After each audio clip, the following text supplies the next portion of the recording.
All right, so I think we're already over 50 on the AI count, so I'm gonna mentally see if we can get over to 100 on this particular panel. But before we do that, let's start with some quick introductions. Hi everyone, I'm Tyler Holoubek, just like the Gwen Stefani song. I am an associate director. Sorry. I think that deserves its own applause right there. Slow clap that shit. That was amazing. I'm an associate director on our programmatic team over at KSM in Chicago, really focused in on quick and effective solutions for our clients.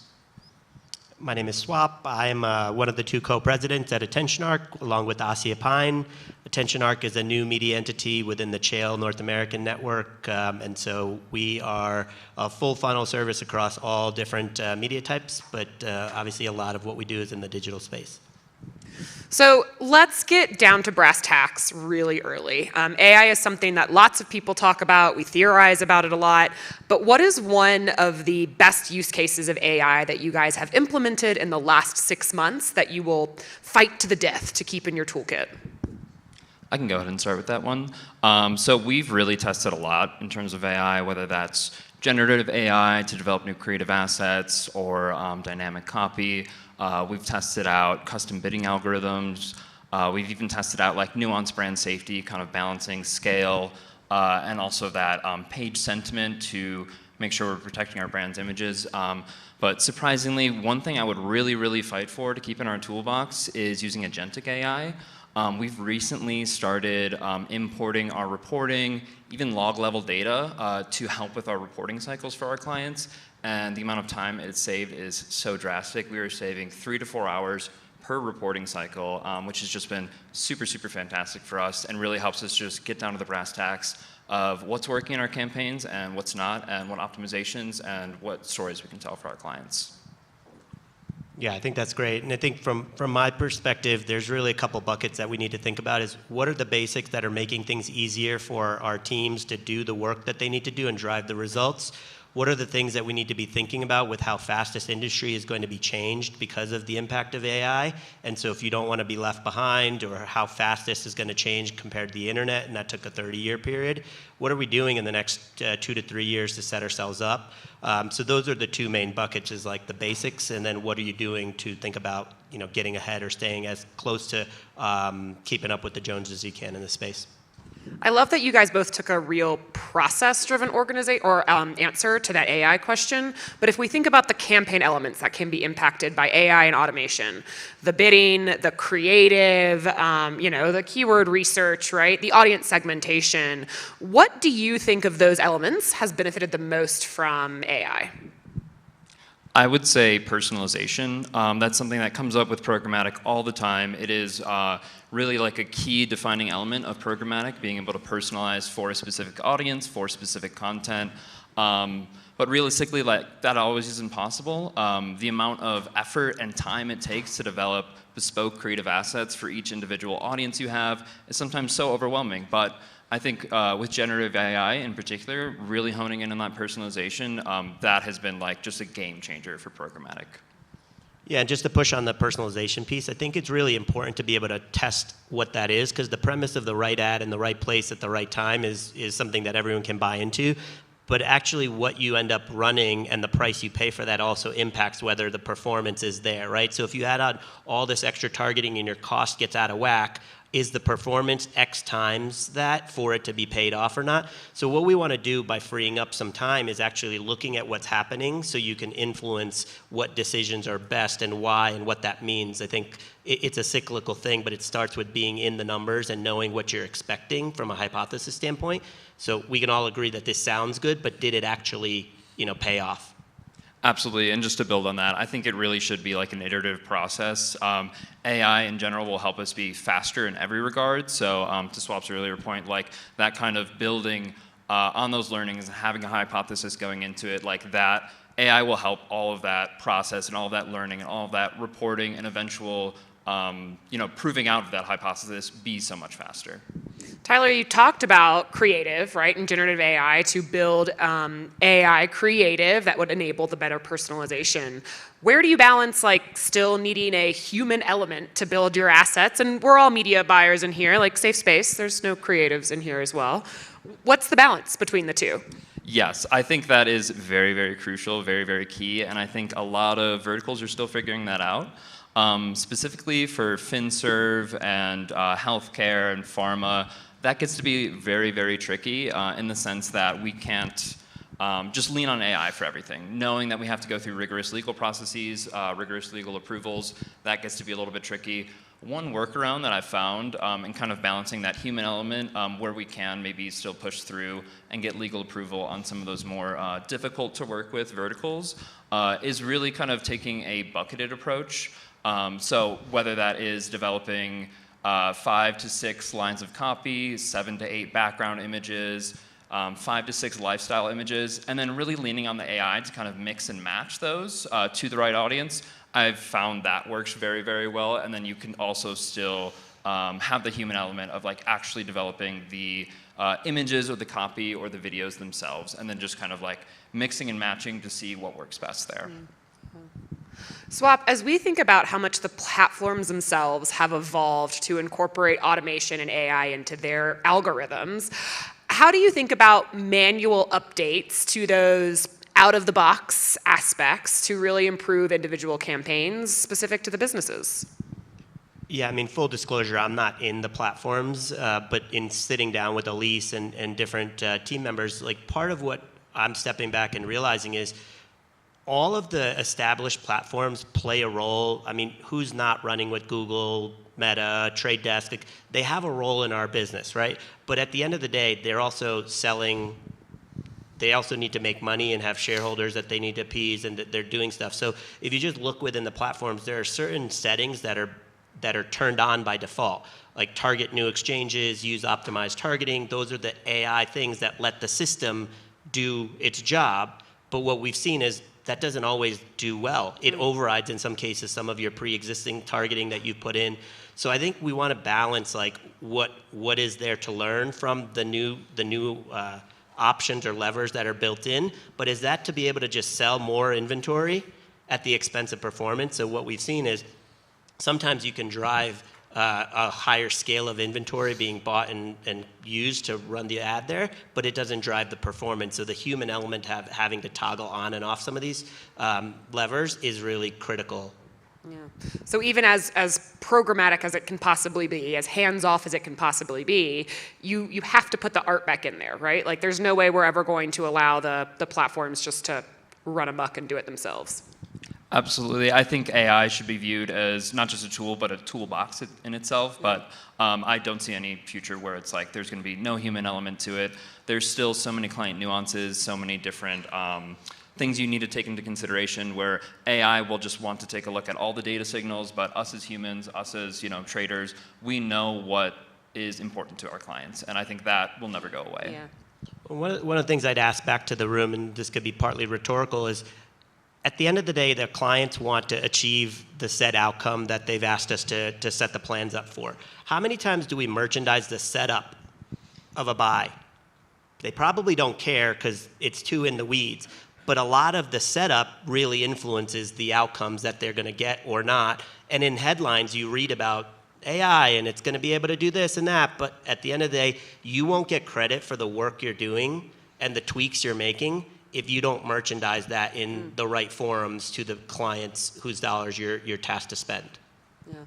Is there, on the completely other side of the aspect, is there something that you guys would never outsource to automation or artificial intelligence?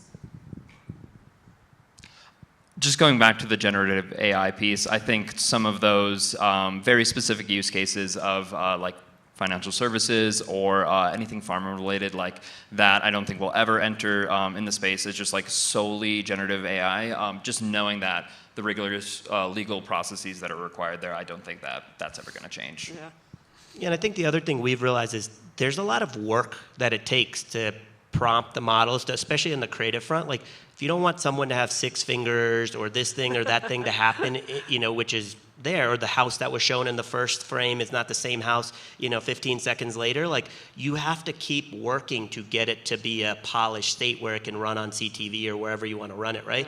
And we can't lose sight of the fact that, like, because AI is tied to efficiency, that it's all about lower costs. Like, there's work still being done that if we focus the conversation on the value we're delivering and the costs associated with that as agencies, then we'll be in a different place as opposed to it's just cheaper, give me better stuff, and then you're going to realize when mistakes happen, and if those are highly public, that's not going to be anything anyone wants to manage. Yeah. Absolutely, and then just building off of that, I think that's very, very crucial to take into consideration, like the time you spend prompting an AI. Like obviously an AI will save you a decent amount of time on day-to-day tasks, but still taking that prompting into consideration for evaluating that time saved and that ultimate ROI gain. But yeah, I think that's a very, very good point to make in regards to just like the value of AI overall. I have to know, what was the last prompt you guys put into a generative AI tool? Mine was for a FinServe client, just kind of like brainstorming with them, getting some different ideas, and they're based in Minnesota, so they have a very snowy season, so we wanted to kind of match that for a seasonal push, so just helping their creative team kind of brainstorm, prompted just like, show me a man in a business suit with snow outside of his window. So very, very straightforward. Swap, what about you? I'll even open it up to personal use cases of AI, because I'm sure we have a dozen of those there. Yeah, I mean, a lot of my time right now is going into building the brand positioning for what Attention Arc is, given that it's fairly new. And so going back and forth and trying to get to something that's, living in a space that's cluttered with a lot of like buzzwords, but how do you show up as a brand that knows what you're talking about because of all these acronyms and stuff that you're supposed to know, but connect with people in a very real way. And so what is that positioning? What are the back and forths you have? And so it's almost like a thought leader that you can say, look, here are the competitive agencies within the category. Here are the positionings that these agencies have. What is it that we should stand for, and how do you then create a culture around an entire company that lives into that space? So that's a lot of what I'm using on a overarching brand space. Yeah, I mean, at the end of the day, it's everyone's individual personal assistant, right? So, Swap, you talked about lower costs and efficiency. Those are typically the two metrics we think about of why AI benefits us and how we measure its success. But I wonder, are there other things that you guys are using as benchmarks to help really measure the impact of either AI or automation? And you guys can answer that whether it's generative or the machine learning side. Yes, absolutely. I think leaning into like specific solutions such as custom algorithms or that nuanced brand safety, really taking a look at our media KPIs and seeing what gains we're making there. In the case of custom algorithms, like comparing that maybe to campaigns you've run in the past without utilizing the AI custom algorithms and kind of using it as a benchmark to see lifts in performance. Similarly with brand safety, checking to make sure you're still fraud-free, you're still brand safe, you're still viewable, and seeing where your scale gain has been in those like nuanced brand safety cases. Yeah, and I think the only thing I'd add to that is we're still in a relationship-oriented business, so you find out all these things, you have to figure out how to convey that to your client, right? And so the more time you can save and the more interesting, it doesn't have to be volume of things, but the more business impacting things you can pull out and have a conversation with your clients about that, the better off they're going to be because they're having questions asked of them by their senior management and whatnot. So, one of our clients, what she says to us is, I've got a lot going on, so I don't want to just be in regular status meetings here and there, but if you have a conversation you want to have about my business and something that is going to be worth the time, I will always make time for you. Yeah. So we just keep that in mind. Like the goal is to unearth from the mining of all the information that we used to do manually, but now we do in an assisted way. What do I want to bring in front of someone for what value that will give them so they can be a winner on their side as well, right? And I think just building off that too, like especially the use of agentic AI can really help clients understand some of this information. Like obviously we're in the weeds of everything. We know all the acronyms, we know all the nuances of all programmatic, but really using like prompting in ChatGPT or Copilot like can really help break it down and simplify it for clients in a way that's easy and digestible and they can understand as well. Is there one AI client that you like better than the other? I like Copilot, but I feel like that's not a popular opinion. Why, Tyler? I've been using Copilot for probably about 9 months thus far, so I feel like it learns your patterns and learns your questions and really kind of anticipates some of your needs much better than some other AI agents, so I think that's where kind of the edge is with Copilot. Also, the fact that it's integrated with all the Microsoft products definitely helps too. Just being able to like pop in that little Copilot button right in your email and say, summarize this in 3 sentences is very, very nice. Yeah. Should we all be paying for the premium models of AI, or is the free use cases totally fine too?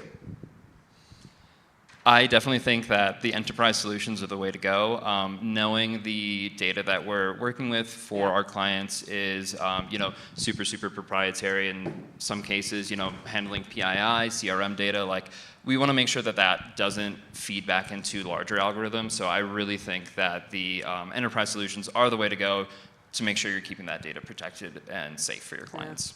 Yeah, I mean, from a liability standpoint, I don't think it's a choice. Absolutely. Okay, so we all know the benefits of AI, right? I think everyone in this room can agree that there is massive benefits from efficiency, from time saving, from making us just work smarter, not harder. What's your biggest frustration with AI? Swap, we'll start with you. I mean, this is just, I think, in every industry thing, which is you have early adopters, and you have people that are going to start dabbling, and then you have laggards, and the goal is to figure out how, as a company and a culture, you can have more people adopt sooner. So I think you have to also balance that with the fears that AI sort of strikes in people. Is like, there's intimidation. Then there's, is this going to replace my job? And so like you have to allow people to go through their emotions in this, and it's still fairly new, but it's also going to be rapidly expanding. And so how do we help ourselves by embracing the technology? I feel like, not to date myself in a way, but I feel like you get to do your job in an open book exam, like with the answers there. It's like that kind of an assisted tool. Yeah. You still have to do the work, Yeah. but you weren't allowed to bring that in, like the calculator, whatever example you want to have. You weren't allowed to bring that into the exam room before. Now you have it. What do you do to use it? Yeah, absolutely. And just kind of building off of that, what are some of the ways that you try to push people who might be some of those laggards, like push them to adopt AI like more and more in their day-to-day? Yeah, I mean, as a company, we're looking at an enterprise solution that's available to everybody, right? That's the first step, is you make it accessible. Our sister agency at Cylinder, they're working with a Stanford professor to do a training program for everybody there. And so when they're dabbling to make the creative, like they're able to use that. And it's like, it's really encouraging use, getting over the intimidation factor and encouraging that use. You don't want to, again, do it from an intimidation standpoint or mandate, but like, it's a necessity moving forward. I don't know how many people will disagree with that, but how do you encourage that? You're going to have to want it from the other side. So our job as management is to make it accessible, then create the culture around the possibilities that it can create. Absolutely. No, that's great to hear. Us at KSM, we're doing a similar thing. We'll have like weekly touch bases with our entire agency, just like sharing use cases that we've found, ways that AI has helped us, and really just like, I find making it a collaborative environment really helps people like see the possibilities. Yeah. But going back to the original question on some of the problems with AI, I think my biggest struggle with AI is kind of seeing the reasoning. So oftentimes, we'll get the results from our agentic AI examining our reporting, but that doesn't necessarily always help with the client story. Like sometimes the client will want to know, like, why is this? How did this happen? So just kind of like taking the extra steps that are needed to like prompt to kind of see behind the curtain sometimes. I've seen that kind of like a mixed bag result. Like sometimes it can really help illuminate some of those results, and sometimes it just kind of leads to more confusion. Yeah. I could keep going up here all day, but I want to give you all time to ask questions as well. So do we have any questions for our panelists up here? Not everybody at once. Right here. Hello there, Steve Moynihan with Swim. Data. So how are you guys using, Tyler, you mentioned the agentic framework. Obviously, you have, in advertising, there's so much data out there, from media exhaust data to Excel charts, that have 47,000 revisions to them. How are you guys kind of taking all that data and putting it in more of a structured way to feed your AI models to like drive the efficiency and effectiveness that you're looking for? Absolutely. I think it boils down to consistency in terms of formatting. So making sure, across your clients you have one reporting format. The AI will then be trained off of that. We'll be able to recognize, where the KPI lives within the document, just to make the whole process a lot quicker. So yeah, I think just consistency across the board. Hi, Evan from Horizon. I have a question around when you guys are looking to have your teams do more AI. I think you had said that you're working to get an enterprise solution, which I think is amazing. I saw a fact the other day that just like popped back into my head as we were having this conversation, that when people are using AI, they did a study that people are using 40% less of their brain capacity when they're doing that. So how do you also then ensure that as you're putting all these solutions in place, we're still training people to think critically and to not just take the AI and copy and paste everything at face value, but how do you train your teams to use AI to be smarter and faster versus just using it to do it for them? I think that's the nut to crack. That's exactly the hardest thing. And on one end, selfishly, you don't want to become dumber. And that's what I feel like this is. Like sometimes I'm using the tools and I'm like, if I wasn't like continuing to engage with this and I just copied and pasted, like my brain is going, it's a muscle, right? My brain is going to stop being as powerful or strong as it can be. So how do we do that in a way that, again, people are feeling like it's an assist, but you're still the driver, right? Like you can't just rely on it to do everything. Maybe one day it will. And then what happens? This is a small aside. My niece shared an article with our family chat, and she talked about how what's happening now is more of the critical thinking, the hard thinking is what's being left because all the mundane things are being automated. And so what do you do when your 9 hours a day are just all the hard stuff? I don't know. It's interesting. Sounds exhausting. We will tackle that at next year's Data and Programmatic Summer here in Lake Tahoe. Tyler Swap, thank you guys so much for wrapping us up.